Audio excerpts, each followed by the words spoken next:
Hello नमस्कार दोस्तों। Future series के ऑनलाइन प्लेटफॉर्म पर आपका एक बार फिर से स्वागत है। और जो RIMC की टेस्ट सीरीज़ के जो पेपर का हम सॉल्यूशन कर रहे थे, उसमें ये पेपर अपना 11th नंबर का 10 पेपर का सॉल्यूशन हम ऑलरेडी कर चुके हैं। चलिए दोस्तों, ये पेपर अपना स्टार्ट करते हैं। देखिएगा, इसमें जो फर्स्ट क्वेश्चन आपको दे रखा है वो दे रखा है, इस आपको एक्सप्रेशन को सिंप्लीफाई करना है। सिंप्लीफाई करना है तो देखिएगा हम क्या करेंगे।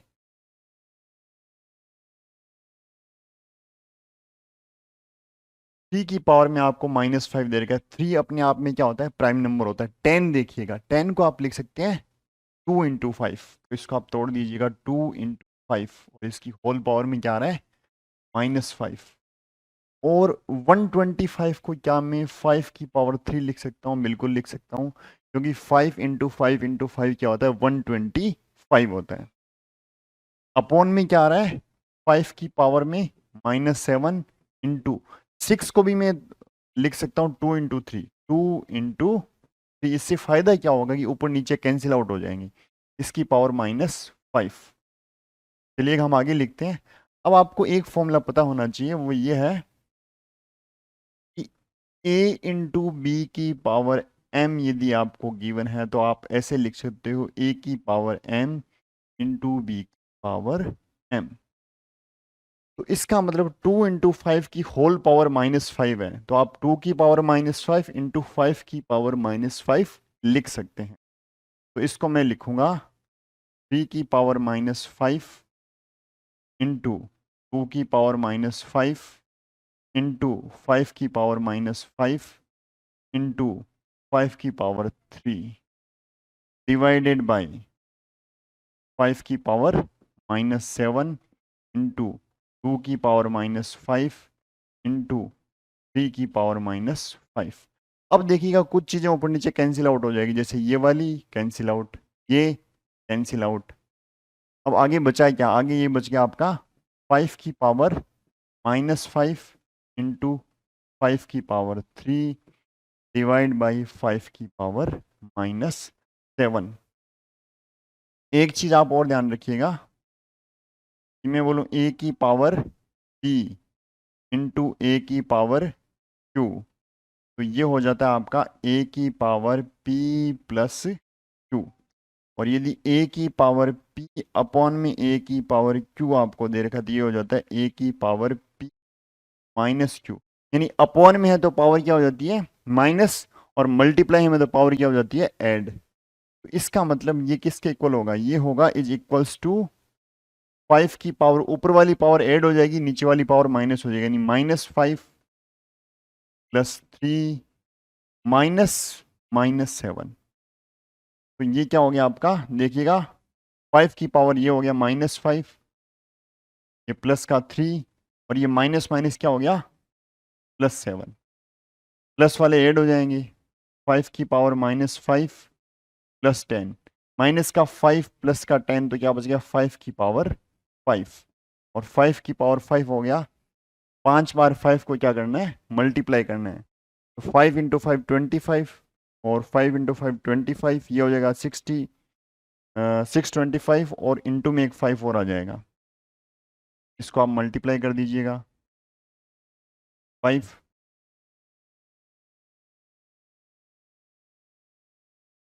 और यहाँ पे हो गया 10, 2 कैरी 1, ये 3125 हो गया, 3125। तो इसका आंसर क्या आएगा, 3125 आएगा।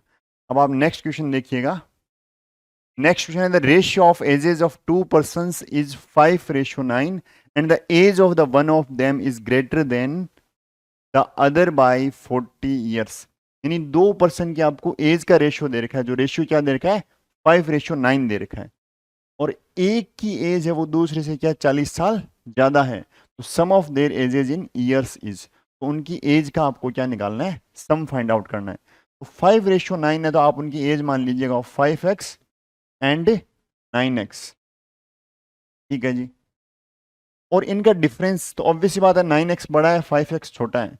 तो जो क्वेश्चन में दे रखा है उसको मैं लिखूं 9x - 5x is equals to कितना आ गया, 40। 9 में से 5 गया, ये बच गया 4x = 40। तो आपका x कितना आ गया, 10 आ गया। अब इनकी एज का सम कितना आ रहा है? सम आ रहा है कितना? 5x प्लस 9x, कितना आ गया? 14x। और x की वैल्यू अपने पास ऑलरेडी आ चुकी, कितनी? 10 आ चुकी है। x कितना है? 10 है, तो x को 10 लिख दीजिए। 14 इंटू 10 दैट इज 140 ईयर्स। तो इनकी जो एज का सम कितना आ गया? 140 ईयर्स आ गया। नेक्स्ट आप देखिएगा, if a number is as much greater than 31 as it is less than 75 then the number is, यानी एक नंबर जो 31 से उतना ही बड़ा है, यानी 31 से उतना ही बड़ा है जितना वह 75 से छोटा है, तो वह नंबर क्या है? अपने सबसे पहले एज्यूम करते हैं, let the number be x. ये 31 से बड़ा है, बड़ा है तो कितना बड़ा होगा? x माइनस 31, यानी इतना बड़ा है। ये 75 से छोटा है तो छोटा कितना होगा? 75 माइनस एक्स। जितना बड़ा है उतना ही छोटा, यानी ये दोनों आपस में क्या? इक्वल है। x को इधर ले आएगा, x plus x is equals to 75 plus 31, 2x is equals to 106 और x इज इक्वल्स टू 53। ये आपका आंसर आ गया कितना? 53, यानी वो नंबर क्या है? वो नंबर है 53। नेक्स्ट आप क्वेश्चन देखिएगा, the dimension of an oil tin are 26। ये जो डायमेंशन आपको दे रही है ऑयल टिन की, find the area of the tin sheet required for making 20 such tins. If a square meter of the tin sheets cost Rs 10, find the cost of tin sheet used for these 20 tins. अब एक जो tin है, जो एक box है, उसकी dimension आपको given है। ये किस में गिवन है? सेंटीमीटर्स में। इसके आगे भी सेंटीमीटर लगा लेना। और आपको ऐसे 20 बॉक्स बनाने हैं, तो उनका पहले तो आपको ये पता करना पड़ेगा area. Find the area of the tin sheet required for making 20 such tins. और उसके बाद में आपको इस शीट की कॉस्ट फाइंड आउट करनी पड़ेगी। तो सबसे पहले तो मैं इसका एरिया फाइंड आउट कर लेता हूं। एरिया कितना आएगा देखिए। अब जो बॉक्स बनेगा वो कुछ इस टाइप का होगा। तो ये आपका क्या बन रहा है? क्यूबॉइड बन रहा है। और इसका जो सरफेस एरिया होता है वो क्या होता है? वो होता है 2LB plus BH plus HL। और ये तीनों डायमेंशन आपको गिवन है, तो ये लिख दीजिएगा, surface area is equal to 2 into 26 into 26 plus 26 into 45 plus 45 into 26। तो सोल्व कीजिएगा, ये आ गया 26 होता है 676 प्लस मैं 26 को 45 से मल्टीप्लाई कर लेता हूँ। देखिएगा, मैं 26 को 45 से कर लेता हूँ मल्टीप्लाई।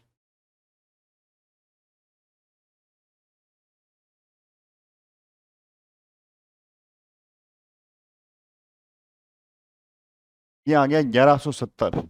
ये दोनों सेम है, देखिए 26 इंटू 45, ये 45 इंटू 26।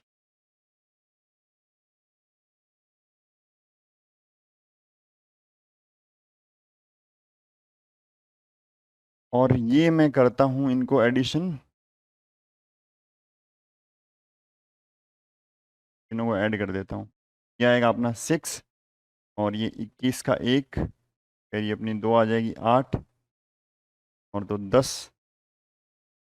ये आ जाएगा अपना 3016।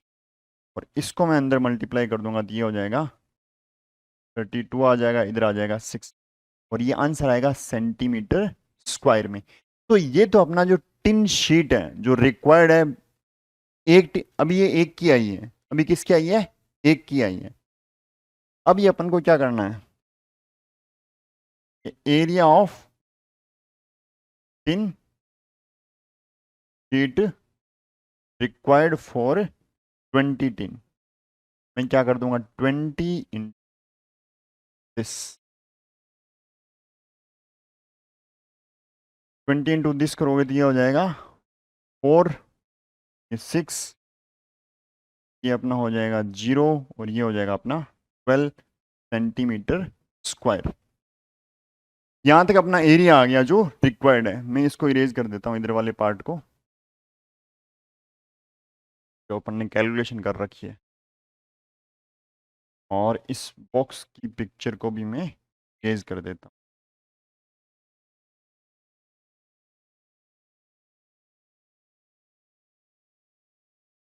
अब इतना एरिया आ गया। आप इसको यदि सेंटीमीटर स्क्वायर को देखो, सेंटीमीटर को मीटर में कन्वर्ट करते हैं तो 100 से डिवाइड करते हैं, और स्क्वायर को यदि कन्वर्ट करेंगे मीटर स्क्वायर में तो 100 इंटू 100, क्योंकि ये क्या सेंटीमीटर इंटू सेंटीमीटर। तो इसको अपन को यदि मीटर में कन्वर्ट करना मीटर स्क्वायर में, तो आप किससे डिवाइड करोगे? 100 इंटू 100 यानी इससे डिवाइड करोगे, मीटर स्क्वायर में कन्वर्ट हो जाएगा। तो ये आ जाएगा 1.0264 मीटर स्क्वायर। ये इतने मीटर स्क्वायर आ गया। अब आपसे क्या पूछा है कि इसकी कॉस्ट कितनी आएगी, इसकी कॉस्ट कितनी आने वाली है, देखिएगा। इसकी कॉस्ट आएगी 1 मीटर स्क्वायर की कितनी है कॉस्ट? 10 रुपए। अच्छा, अपन ने एक जीरो नहीं लगाया ना इसमें, एक जीरो भी था इधर, जीरो था तो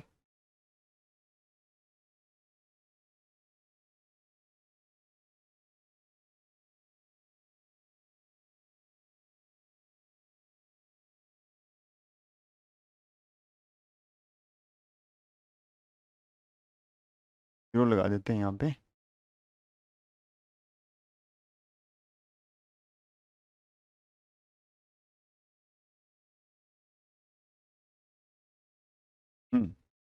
ये कितना हो जाएगा?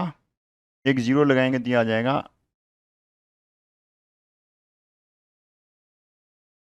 12.04064, ये आ जाएगा मीटर स्क्वायर में। एक जीरो नहीं लगाए थे, 20 से मल्टीप्लाई करने की जगह 2 से मल्टीप्लाई कर दिया था पहले, तो जीरो लगाने पे ये आ गया। तो अब देखिएगा, अब अपन को करना है ऐसे 10, ये 10 क्या, 10 रुपीज 1 मीटर स्क्वायर की, और अपने पास टोटल कितने मीटर स्क्वायर है? 12.064। तो आप कॉस्ट निकालोगे तो कितनी आएगी? 12.064 into 10, that is equals to 120.64 rupees. ये इसकी अपने क्या आ गई? कॉस्ट आ गई। नेक्स्ट क्वेश्चन आप देखिएगा कि the sum of the digit of 2 digit number is 12, कि 2 डिजिट का एक नंबर है जिसके डिजिट्स का सम अपन को दे रखा है कितना? 12 दे रखा है। If the digit in the number are interchange, यानी डिजिट को बदल दिया जाए, then the new number exceeds the original number by 18, find the original number. यदि नंबरों को आपस में बदल दिया जाए तो जो नया नंबर आता है वो पुराने वाले से 18 ज्यादा है, तो आपको बताना कि ओरिजिनल नंबर क्या था। तो देखिएगा, ओरिजिनल नंबर आप मानिएगा कि जैसे आपका कोई भी नंबर होता है, मैं आपको बताता हूं, जैसे 21 है कोई नंबर, तो आप इसको क्या लिख सकते हैं? 2 इंटू 10 + 1 लिख सकते हैं। यदि इसमें एक डिजिट एक्स, एक डिजिट ये और दूसरा डिजिट ये है, यदि कोई इस फॉर्मेट का नंबर है, यानी इस फॉर्मेट का नंबर है, ये अपने जनरल टर्म में क्या समझते हैं? ये एक्स इंटू वाई समझते हैं। यदि इसको इस फॉर्मेट में समझना है मेरे को, यदि एक्स की जगह 2 लेता हूँ, वाई की जगह 1 लेता हूँ, यदि इसको 21 मेरे को समझना है, तो मैं इसको ये ना लिख के तो इस फॉर्मेट में लिखूंगा। इसको किस फॉर्मेट में लिखूंगा? 10x + y, यानी यूनिट डिजिट अपना y है, और जो 10th प्लेस पे आ रहा है वो डिजिट x है, तो आपको नंबर इस फॉर्मेट में लिखना है हमेशा। तो ओरिजिनल नंबर ये है, ये अपना ओरिजिनल नंबर हो गया। इंटरचेंज कर दिया तो न्यू नंबर क्या आया? वाई एक्स आया, यानी अल्टीमेटली क्या? 10y + x आया। ये क्या आ गया? न्यू।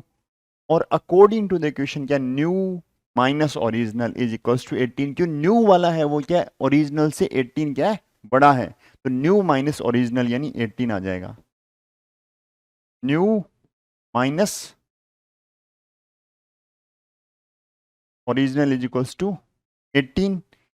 10y में से एक y गया, बच गया 9y, और ये प्लस का x और ये माइनस के 10x यानी माइनस का 9x इज इक्वल्स टू 18। तो y minus x is equals to 18 divided by 9, यानी कितना आ गया? 2 आ गया। यानी y माइनस एक्स कितना आ गया? 2 आ गया। एक चीज और दे रही है, सम ऑफ डिजिट्स, एक डिजिट अपना क्या x और दूसरा क्या y, तो सम ऑफ डिजिट यानी x plus y already given है कितना 12 दे रखा है, तो एक इक्वेशन ये बन गई और दूसरी बन गई ये।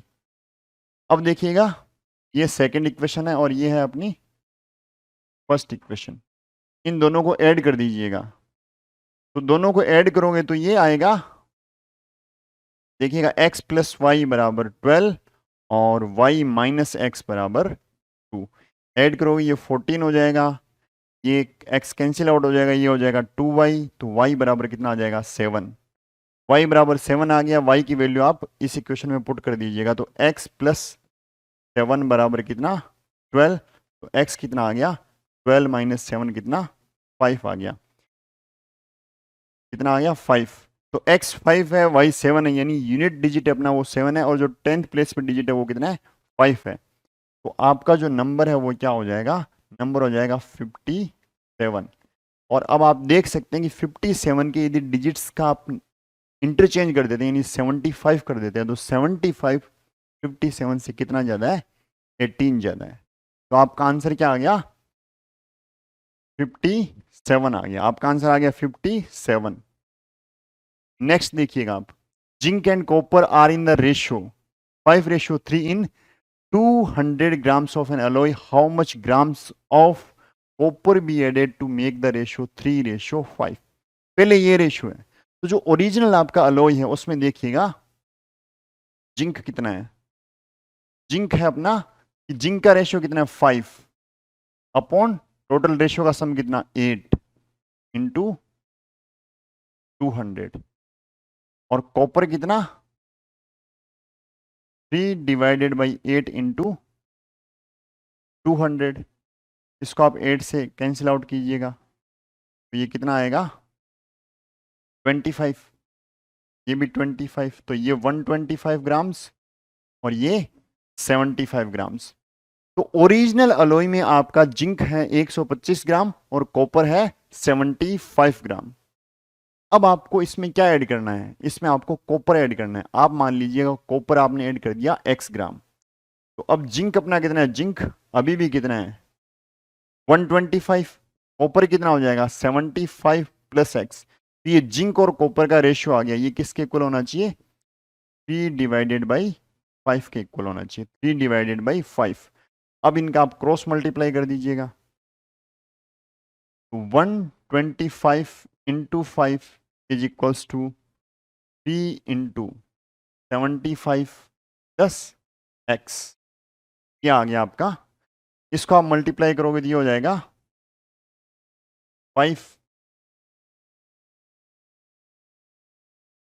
625 और इसको आप मल्टीप्लाई करोगे तो ये आ जाएगा 225 प्लस 3x, इसमें से ये माइनस किया, ये आ गया आपका 400 इज इक्वल्स टू कितना 3x, तो x is equals to 400 divided by 3, और इसको आप आगे सोल्व करोगे तो ये कितना आएगा 133 एंड 1/3 ग्राम्स, यानी 133.33 ग्राम आएगा आपका। नेक्स्ट है आपका, the diameter of a cylindrical pillar is 50 centimetre and height is 3.5 metre, ये सेंटीमीटर है ये मीटर है, थोड़ा ध्यान देना। कि find the cost of painting the curved surface of this pillar at the rate of this per square metre. सबसे पहले कि इसकी आपको कॉस्ट फाइंड आउट करनी है, तो सबसे किस पे करना है आपको, पेंट किस पे करना है, कर्व्ड सरफेस पे करना है, तो सबसे पहले कर्व्ड सरफेस का मैं एरिया फाइंड आउट कर लेता हूं। सबसे पहले क्या फाइंड आउट कर लेता हूं, area, curved surface area. Pillar क्या होता है, सिलेंड्रिकल शेप में होता है, सिलेंड्रिकल लिखा भी है इसने, तो कर्व्ड सरफेस एरिया क्या होता है, कर्व्ड सरफेस एरिया होता है 2πr h, 2πr h। अब देखिएगा यहां पर ये जो कॉस्ट की रेट दे रखी है स्क्वायर मीटर में दे रखी है, तो मैं शुरू से ही सब कुछ मीटर में लेके चलूंगा, तो मैं इसको मीटर में कन्वर्ट कर लूंगा, 100 से डिवाइड करूंगा तो ये हो जाएगा 0.5 मीटर। ये क्या है डायमीटर, डायमीटर कितनी 0.5 मीटर, इससे रेडियस कितनी आ जाएगी इसकी हाफ, यानी 0.25 मीटर, या फिर मैं इसको लिख सकता हूँ 1/4 मीटर भी लिख सकता 1/4 मीटर भी मैं लिख सकता हूँ इसको। तो मेरे पास रेडियस है, मेरे पास हाइट है, तो मैं इसका curve surface area find out कर लेता हूँ। 2 इंटू पाई की वैल्यू आपको लेनी होती है 22/7 इंटू आर कितना, आर को मैं 1/4 लिख देता हूँ। एच कितना, एच मेरा है 3.5। अब देखिए ये कैंसिल आउट हो गया, 2 आ गया, ये आ गया 11। तो इसको मैं लिख लेता हूँ 11/7 इंटू इसको मैं लिख लेता हूँ 35/10 लिख लेता हूँ, ये पॉइंट हटाने के लिए 10 लिख दिया। तो ये आ गया 5, ये आ गया 2, तो ये आ गया 11/2 मीटर स्क्वायर। तो ये मेरा कर्व सरफेस एरिया कितना, 11/2 मीटर स्क्वायर आ गया। अब मैं बात करता हूं कॉस्ट की। तो कॉस्ट क्या आएगी कि कितना एरिया है और पर स्क्वायर मीटर में कितनी कॉस्ट लग रही है। तो 11/2 इंटू 12.5, इसको मैं सोल्व कर लेता हूं, देखिएगा। इसको मैं 11 से मल्टीप्लाई करता हूं,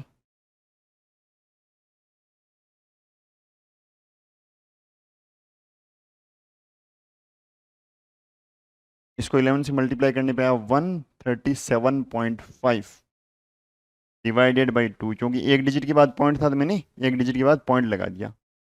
अब इसको 2 से डिवाइड कर लीजिएगा, 13 में गया 6 टाइम जाएगा, 1 बचेगा, और 17 में 8 टाइम जाएगा, फिर 1 बचेगा, और फिर 1 बचेगा, तो ये आ जाएगा 7.5, यानी 68.75 रुपीज़ आपको इसकी कॉस्ट देनी होगी। कितनी देनी होगी, कितनी कॉस्ट आ गई, ये आपका क्या आ गया, फाइनल आंसर आ गया। ये आपका फाइनल आंसर आ गया।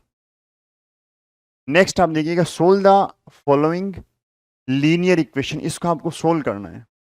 तो देखिएगा x को एक तरफ ले आएगा और x के अलावा जो भी टर्म्स है उनको अपोजिट तरफ भेज दीजिएगा। तो x कहाँ है, ये रहा मेरा x, x/2, इसको मैं इधर लेके आऊंगा, ये माइनस का हो जाएगा, इज इक्वल्स टू 1/4 ऑलरेडी था, और ये 1/5 उधर जाके किसका हो जाएगा, प्लस का। एलसीएम कितना आ गया 6, 3x माइनस 2x, एलसीएम कितना 20, ये 5 हो जाएगा, ये 4 हो जाएगा।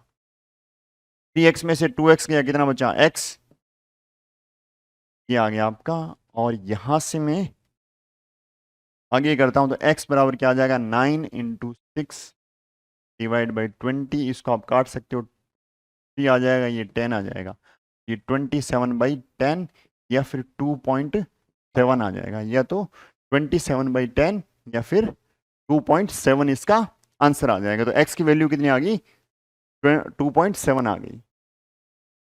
The four angles of a quadrilateral are in the ratio 3:5:7:9. Find the value of each angle. Is the quadrilateral is a trapezium? Give regions. आपको एक ट्रेपेजियम के क्वाड्रिलेटर के एंगल्स का रेशियो गिवन है, और फिर आपसे पूछा है कि इसके एंगल्स क्या क्या है, और फिर पूछा क्या ये क्वाड्रिलेटर एक ट्रेपेजियम है, और यदि है तो आप इसका रीजन दीजिएगा। तो आपको ये पता है कि किसी भी क्वाड्रिलेटरल के एंगल्स का सम कितना होता है, 360। तो आप इसके एंगल मान लीजिएगा 3x, 5x, 7x और 9x, क्योंकि रेशियो दे रखा तो आप एक वेरिएबल लगा देते हो साथ में। इन सब का जोड़ कितना आ रहा है, इन सब का जोड़ आ रहा है 360। देखिएगा 3 और 5 8, 8 और 7 15, 15 और 9 हो गए अपने 24, x इज इक्वल्स टू 360। तो यहाँ से आपका x आ गया 360 डिवाइडेड बाई 24, 12 से आप काटिएगा 2 आएगा, क्या आएगा 30, यानी आपका x कितना आ गया 15 आ गया, 15 डिग्री। x कितना आ गया 15 डिग्री आ गया। x 15 आ गया, तो अब आप एंगल फाइंड आउट कर सकते हो। तो आप चारों एंगल फाइंड आउट कर लीजिएगा। तो 3x कितना आएगा, 3x आएगा 3 into 15, that is 45 degree. Next क्या है 5x, 5 इंटू 15 75 डिग्री। नेक्स्ट क्या है 7x, ये आ जाएगा आपका 105 डिग्री। और ये आपका 9x, 7 इंटू 15, ये आ जाएगा 135 डिग्री। यहाँ तक का अपना क्वेश्चन कंप्लीट हो गया कि find the value of each angle. ठीक है जी। अब आपसे ये पूछा है क्या ये ट्रेपेजियम है, तो मैं इसका रफ डायग्राम बना लेता हूँ। मैं इसका एक रफ डायग्राम यूं बना लेता हूँ रेंडमली। ये कितना है 45, अगला कितना है 75, अगला कितना है 105, अगला कितना है 135। अब देखिएगा इसको थोड़ा सा देखिएगा, क्या इन दोनों का सम 180 है? बिल्कुल है जी। क्या इन दोनों का सम 180 है? बिल्कुल है। अब आपने एक प्रॉपर्टी पढ़ रखी होगी, एक आपने प्रॉपर्टी क्या पढ़ रखी होगी कि यदि पैरेलल लाइंस है और उनको एक ट्रांसवर्सल लाइन क्रॉस करती है तो उनकी एक ही साइड के इंटीरियर एंगल का सम कितना आता है? 180 आता है। तो देखिए ये 180 आता है तो ऑब्वियस सी बात है ये लाइन और ये लाइन क्या होनी चाहिए? पैरेलल होनी चाहिए, क्योंकि ये इससे भी आप देख सकते हो इसका भी 180 आ रहा है, इसका भी 180 आ रहा है, तो ऑब्वियस सी बात है ये डायग्राम कुछ ऐसा है।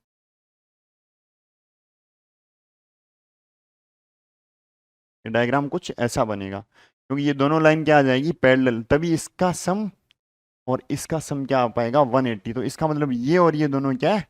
पैरेलल है। और पैरेलल है इसका मतलब क्या हुआ कि यदि किसी भी क्वाड्रिलेटरल में अपोजिट साइड्स का एक पेयर पैरेलल होता है तो वो क्या होता है? ट्रेपेजियम होता है। यहाँ पे रीजन में आपको क्या देना है? इनका जो एक पेयर अपोजिट साइड्स का वो पैरेलल है, इसलिए ये क्या है? क्वाड्रिलेटरल। पहले इसका आंसर आएगा yes, the quadrilateral is a trapezium. और रीजन में क्या है कि इनका एक पेयर क्या है? आपका पैरेलल है। तो इसका आंसर क्या आएगा? इसका आंसर आएगा यस। नेक्स्ट देखिएगा, ए क्यूब प्लस बी क्यूब ये दे रखा है आपको, ए प्लस बी ये दे रखा है, आपसे ये पूछा है। तो इसको थोड़ा सा आप समझिएगा, बहुत ही इजी क्वेश्चन है ये। थोड़ा सा आप देखोगे तो बड़े आराम से इसका आंसर आ जाएगा, आपको बहुत ज्यादा कुछ करने की जरूरत नहीं है। आपने एक फॉर्मूला जरूर देखा होगा, A cube plus B cube क्या होता है? A plus B A square plus B square minus A B.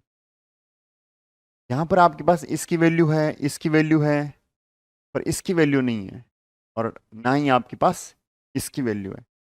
तो इसको देख के मेरे को एक चीज समझ में आ रही है। क्या समझ में आ रही है? इससे मैं इसको रिलेट करता हूं, देखिएगा।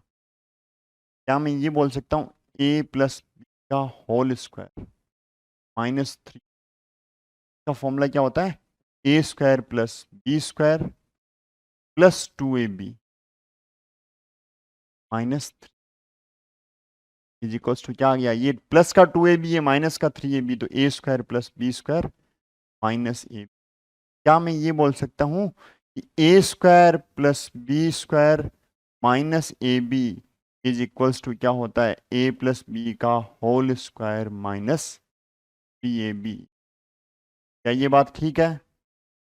यानी A square plus B square minus A B is equals to A plus B का होल स्क्वायर माइनस 3ab होता है। तो क्या मैं इसकी जगह अब एक नया फॉर्मूला भी आप याद रख सकते हैं? क्या याद रख सकते हैं? ए प्लस बी, और यहां पे आप रख सकते हो ए प्लस बी का होल स्क्वायर माइनस ए। आप इस फॉर्मूले के साथ साथ अब से ये फॉर्मूला भी याद रखिएगा। इसकी वैल्यू गिवन है यस, इसकी गिवन है हाँ बिल्कुल, और ये आपको फाइंड आउट करना है तो वैल्यू रख दीजिएगा। 432 is equals to 12 multiplied by a plus B का होल स्क्वायर माइनस 3ab। अब देखिएगा, ए प्लस बी का होल स्क्वायर माइनस 3ab क्या आएगा? दिस अपॉन 12, 432 डिवाइडेड बाई 12, ये जाएगा आपका 3 टाइम्स, और ये जाएगा 6 टाइम। तो इसका आंसर क्या आ गया? 36। कुछ नहीं करना था इसको, इससे क्या करना था? डायरेक्टली डिवाइड करना था। सिर्फ इसको इससे डिवाइड करते ही क्या आ रहा था आपका आंसर। बट आपको ये थोड़ा सा आपको देखना पड़ेगा। इसके दूसरे मेथड भी हो सकते हैं, बट सबसे जो सिंपलेस्ट है, जिसमें कैलकुलेशन सबसे कम है, वो ये मेथड है। आप अब से इस फॉर्मूले के साथ साथ ये वाला फॉर्मूला भी याद रखिएगा।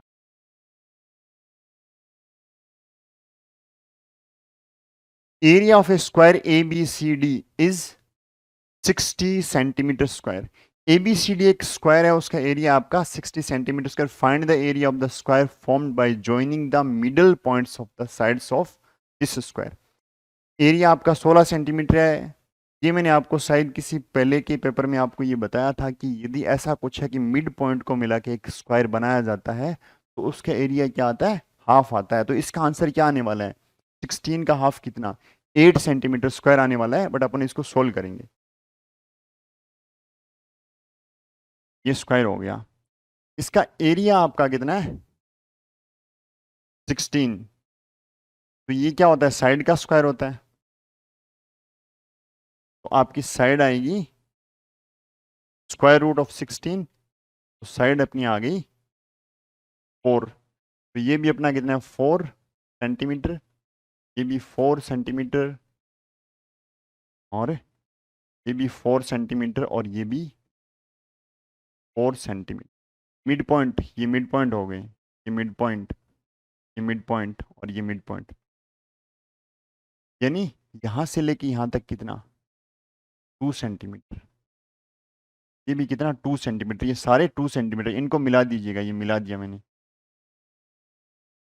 अब आपको पता है ये 90 है, ये 90, ये 90, ये 90, ये सारे 2 2 है, 2 2 2, और ये 90, ये 2 है। तो ये कैसा है, आइसोसेलेस ट्राइंगल है, दोनों साइड इक्वल है, तो दोनों एंगल भी कितने होंगे, ये 90, तो इन दोनों का सम 90, और 90 का आधा कितना 45, 45, ये भी 45, 45, 45, 45, 45, और ये भी कितना 45।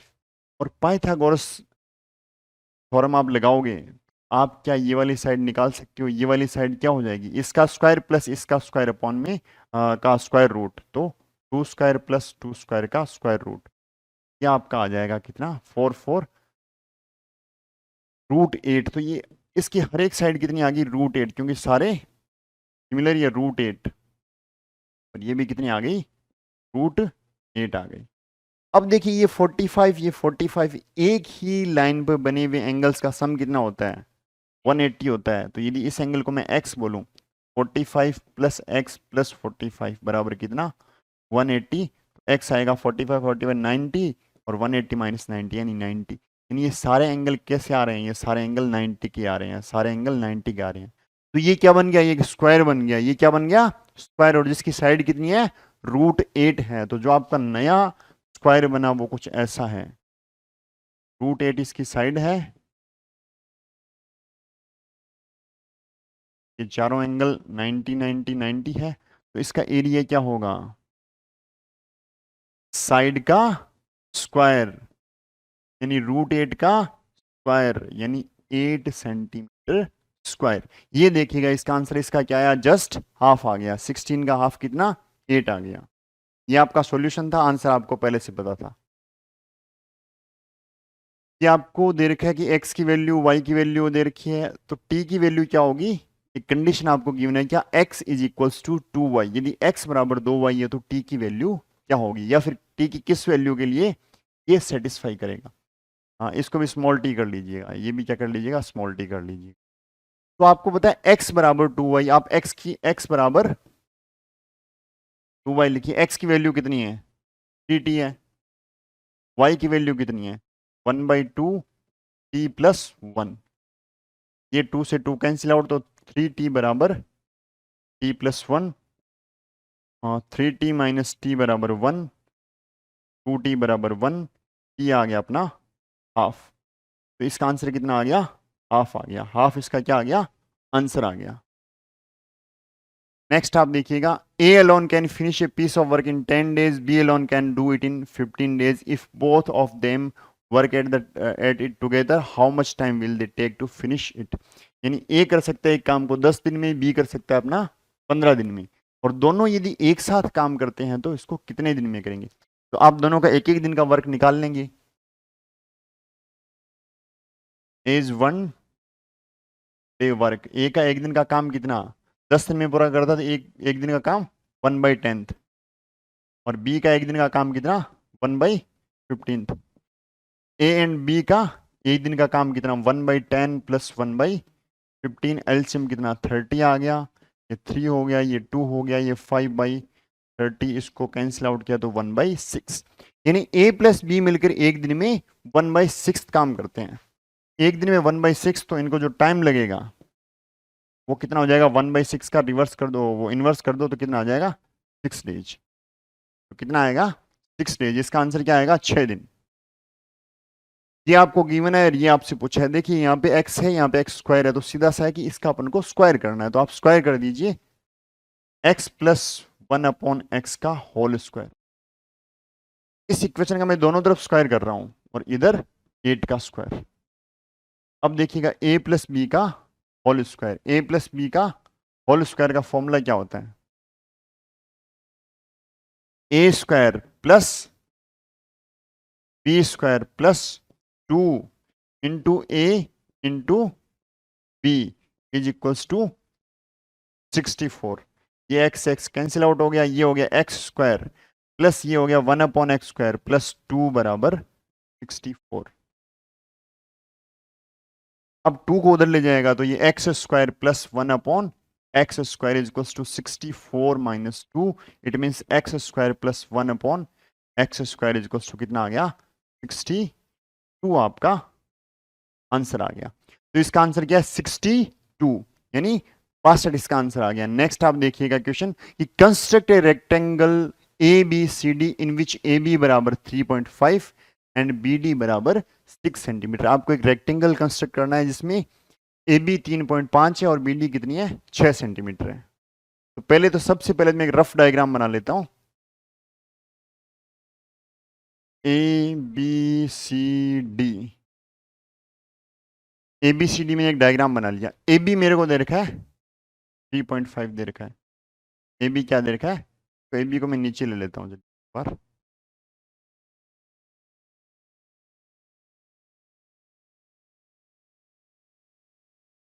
इसको बोलता हूँ ए बी सी डी। अब आपको पता है कि रेक्टेंगल है तो ये चारों एंगल क्या होंगे? चारों एंगल होंगे 90। ये आपको 3.5 दे रखा है, ठीक है। और बी डी यानी ये आपको दे रखा है 6 सेंटीमीटर। अब चलिएगा अपन कंस्ट्रक्ट करते हैं। क्या करना है? सबसे पहले आप रूलर की सहायता से क्या कीजिएगा? ए बी एक लाइन सेगमेंट खींचिएगा, कितने का? 3.5 सेंटीमीटर। अब आप क्या कीजिएगा? ए और बी दोनों पर, ए और बी दोनों पर क्या कीजिएगा? 90 डिग्री के एंगल कंस्ट्रक्ट करने हैं। कैसे करोगे? यहाँ पे आप कंपास रखोगे, इसको ऐसे घुमाओगे, एक आर्क यहाँ पे काटोगे, दूसरा यहाँ पे काटोगे, फिर कंपास को यहाँ रखोगे, यहाँ रखोगे, यहाँ पे आर्क काटोगे, तो ये जो बनेगा ये 90 डिग्री का बनेगा। फिर दूसरा सिमिलरली आप ए पे कीजिएगा, यहाँ से कंपास खोलिएगा, ऐसे रखिएगा, एक आर्क यहाँ पे काटिएगा, एक यहाँ पे, फिर दोनों से यहाँ पे आर्क काटिएगा, यहाँ मिला दीजिएगा, ये 90 डिग्री का बनेगा। क्योंकि ये तो अपन को 90 डिग्री के बनाने थे, 90 के अपन ने बना दिए। यहाँ तक ठीक है बात। अब क्या करना है? ए बी डी कितना अच्छा है, तो आप कंपास को खोलिए 6 सेंटीमीटर का। कंपास को कितना खोलिए? 6 सेंटीमीटर का, और यहाँ पे एक आर्क काट दीजिए। तो ये पॉइंट क्या आ जाएगा आपका? डी, क्योंकि आपने इसको कितना कर दिया? 6 सेंटीमीटर कर दिया। ये कितना आ गया? बी डी 6 आ गया। अब आपके पास पॉइंट ए आ गया, पॉइंट बी आ गया, पॉइंट डी आ गया। अब आपके पास एक पॉइंट रह गया, जो पॉइंट क्या है? सी है। अब आप सीधा इसको रूलर लेके ऐसे मत मिला दीजिएगा, क्योंकि आपको यहाँ पे 90 डिग्री बनाना है। तो सबसे पहले आप क्या कीजिएगा? यहाँ पर कंपास रखिएगा और इसको ऐसे घुमाइएगा, एक आर्क यहाँ पे काटिएगा, दूसरा यहाँ पे काटिएगा, फिर एक यहाँ रखिएगा, एक बार कंपास और एक बार यहाँ रखिएगा, और ये आर्क काटिएगा। जहाँ पर ये क्रॉस हो रहा है वहाँ से होते हुए आप इसको मिला दीजिएगा।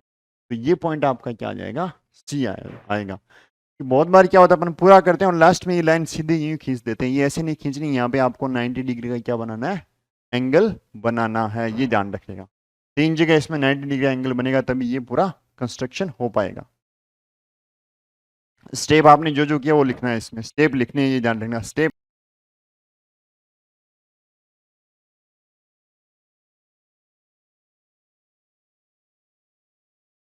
हेलो नमस्कार दोस्तों, फ्यूचर सीरीज इंस्टीट्यूट के ऑनलाइन प्लेटफॉर्म पर एक बार आपका फिर से स्वागत है। राष्ट्रीय इंडियन मिलिट्री कॉलेज की जो टेस्ट सीरीज के हम पेपर का सॉल्यूशन कर रहे थे, उसमें पेपर नंबर जो अपना 11 था उसको हमने आधा डिस्कस कर लिया था। इस वीडियो में उसका पार्ट 2 हम डिस्कस करने वाले हैं। तो चलिए दोस्तों हम स्टार्ट करते हैं। जो रिमेनिंग क्वेश्चन है वो लेते हैं। हाँ, यहाँ पे आपका क्वेश्चन है कि A B C starts running at the same time and at the same point in the same distance in a circular stadium. A B C और तीन लोग हैं जो एक सर्कुलर स्टेडियम में एक ही टाइम पर एक ही पॉइंट से दौड़ना स्टार्ट करते हैं। A completes a round in 252 seconds, B in 308 seconds, and C in 198 seconds. After what time will they meet again at the starting point? यानी A इतने समय में करता है, B इतने में करता है और C इतने में करता है, तो कितने समय बाद वो स्टार्टिंग पॉइंट पर फिर से मिलेंगे। जब भी आपके पास ऐसा कोई क्वेश्चन आए, कोई चीज रिपीट हो रही हो और वो वापस एक साथ कब हैपन होने वाली हो, तो ऐसा जब भी कोई क्वेश्चन आए तब आपको हमेशा क्या लेना होता है, एलसीएम लेना होता है। यानी उस एलसीएम वाले टाइम के बाद ये वापस मिलने वाले हैं, तो हम इनका एलसीएम फाइंड आउट करेंगे। किसका?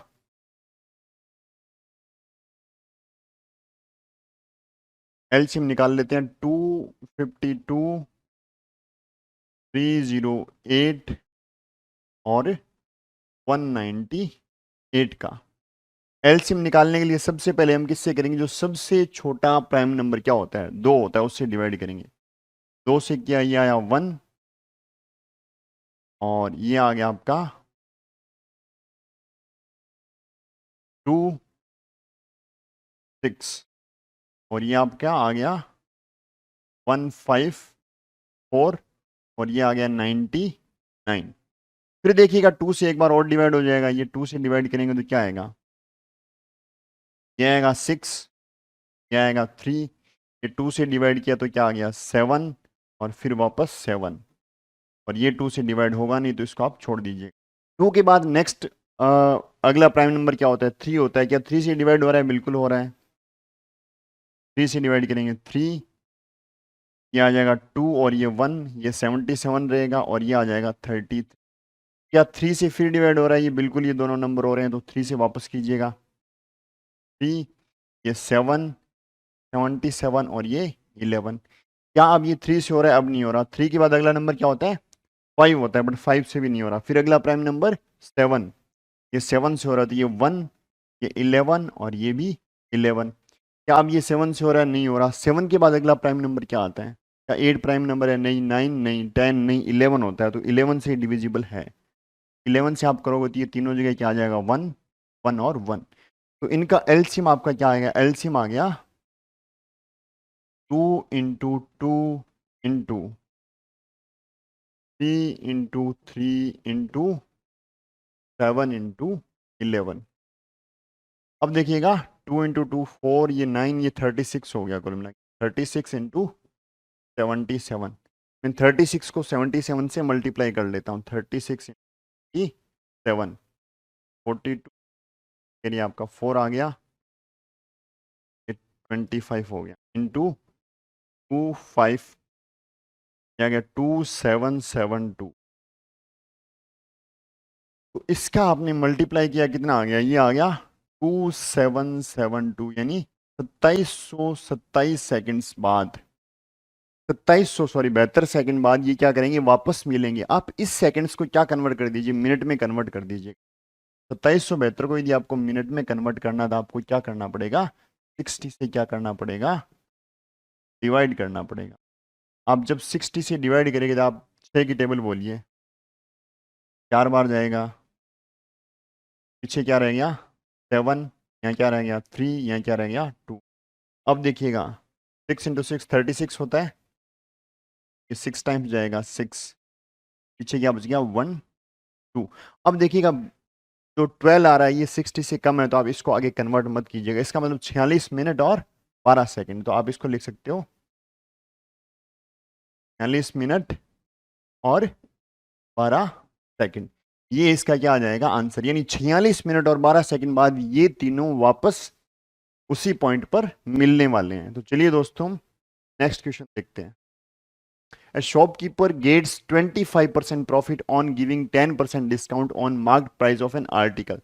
यानी एक जो शॉपकीपर है वो 10% का यदि आपको डिस्काउंट देता है, छूट देता है, उसके बावजूद उसको कितना होता है, 25% का प्रॉफिट होता है। फाइंड द बाइंग यानी cost price of the article if it's mark price is this. यदि इसका मार्क प्राइस ये है 250 इसका मार्क प्राइस है, तो इसकी क्या कॉस्ट प्राइस क्या होगी? अब देखिएगा मार्क प्राइस कितना, जो आपको ये डिस्काउंट दे रहा है ये कितना है, ये 10%। डिस्काउंट किस पे मिलता है? डिस्काउंट हमेशा दिया जाता है मार्क प्राइस पर, यानी इसका 10% आपको एज ए डिस्काउंट मिलेगा। तो आपका जो डिस्काउंट है वो कितना हो गया? डिस्काउंट हो गया 250 का 10%। मैंने फाइंड आउट किया, यानी आपको 25 रुपीज का क्या मिल गया? डिस्काउंट मिल गया। परसेंट तो ये है और इसकी एब्सोल्यूट वैल्यू कितनी है? 25 रुपीज। तो अब आपने मार्क प्राइस ये कर रखा था, 25% का डिस्काउंट दे दिया शॉपकीपर ने, तो बेचेगा कितने में? 250 माइनस 25 में बेचेगा, यानी ये इसकी क्या आ जाएगी? Selling price. तो शॉपकीपर के लिए सेलिंग प्राइस क्या हो गई? 225। ये इसकी क्या होगी? सेलिंग प्राइस होगी। अब क्या बोल रहे हैं, जब ये 225 रुपए में उस आर्टिकल को बेचता है तो उसको प्रॉफिट कितने का हो रहा है? प्रॉफिट हो रहा है 25%। तो आप क्या मानिएगा? आप मानिएगा इसकी कॉस्ट प्राइस क्या मान लीजिएगा? एक्स। कितनी मान लीजिएगा? एक्स। प्रॉफिट आपका, प्रॉफिट परसेंट कितना है? प्रॉफिट परसेंट आपका 25%। तो आपका प्रॉफिट कितना होगा? प्रॉफिट होगा एक्स का 20, यानी कितना? x/4। आपकी कॉस्ट प्राइस एक्स, प्रॉफिट आपका x/4। तो आपकी सेलिंग प्राइस क्या होनी चाहिए? सेलिंग प्राइस होनी चाहिए x प्लस x/4। और इसको मैं सोल्व कर लेता हूँ, ये हो जाता है 4x प्लस x, यानी 5x/4।